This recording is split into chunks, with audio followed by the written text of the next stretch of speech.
আজকে হচ্ছে রমজানের শেষ রোজা, আর এই রমজানের শেষ রোজার দিন আমরা ইফতার করতেছি বিসমিল্লাহ কাবাব অ্যান্ড রেস্টুরেন্টে।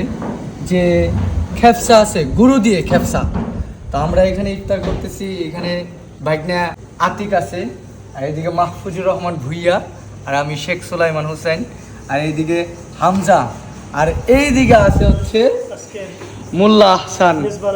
আজকের স্পন্সর বাই খেপসা, স্পন্সর বাই আহসান। তো আজকের খেপসাটা কেমন হইব আহসান কও? আসলে রোজা রেখে তো সব খাবার এমনি মজা লাগে, তারপরে খেপসা আরো মজা লাগবে। আর দেখেই বোঝা দিতেছে, এটা দেখেন একটু কি অবস্থা।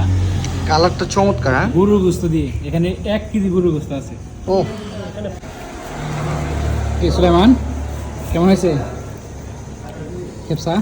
আসলে এর আগে তো অনেক খেপসা খাইছি অনেকবার, কিন্তু এই জায়গার খেপসাটা বেস্ট। মানে মশলা সব দিক দিয়ে পারফেক্ট। মানে সৌদির খেপসা যেরকম একটু লবণ কম হয় বা ঝাল কম হয়, এটা বাঙালি খেপসা বলা যায়, বাঙালির জন্য বেস্ট আর কি। মাহফুজ ভাই কেমন? অসাধারণ লাগতেছে, সত্য কথা, যথেষ্ট ভালো লাগতেছে। খেয়াতে ভালো লাগতেছে। খাইলাম। ওইটা কি দিছে কালো? আহসান কেমন লাগতেছে? আসলে খেপসার স্বাদ বলে বোঝানো যাবে না, যে খাইছে সে একমাত্র জানে খেপসার স্বাদটা কিরকম। এটা কোথায় খাচ্ছেন খেপসাটা? সিঙ্গের বাস স্ট্যান্ড, বিসমিল্লাহ কাবাব এন্ড রেস্টুরেন্ট। সিঙ্গার বাস স্ট্যান্ডের পাশে যে তেলের পাম্পটা আছে, ঠিক তার পূর্ব পাশে এই বিসমিল্লাহ কাবাব অ্যান্ড রেস্টুরেন্ট।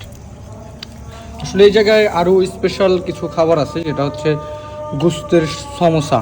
এটা কয়লা দিয়ে পুরানো হয়। অন্ধকার হয়ে গেছে। আমাদের সাথে কি গোস্ত আর কি দিছে, ডিম দিছে। এটা কি? এটা কালোটা কি?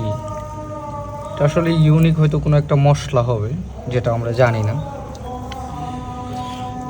আমাদের টমেটোগুলো কত সুন্দর করে ডিজাইন করে দিছে। এটা কি লেবু? ও ভাল লাগতেছে তেলে সবার। গোশতটা ওই যে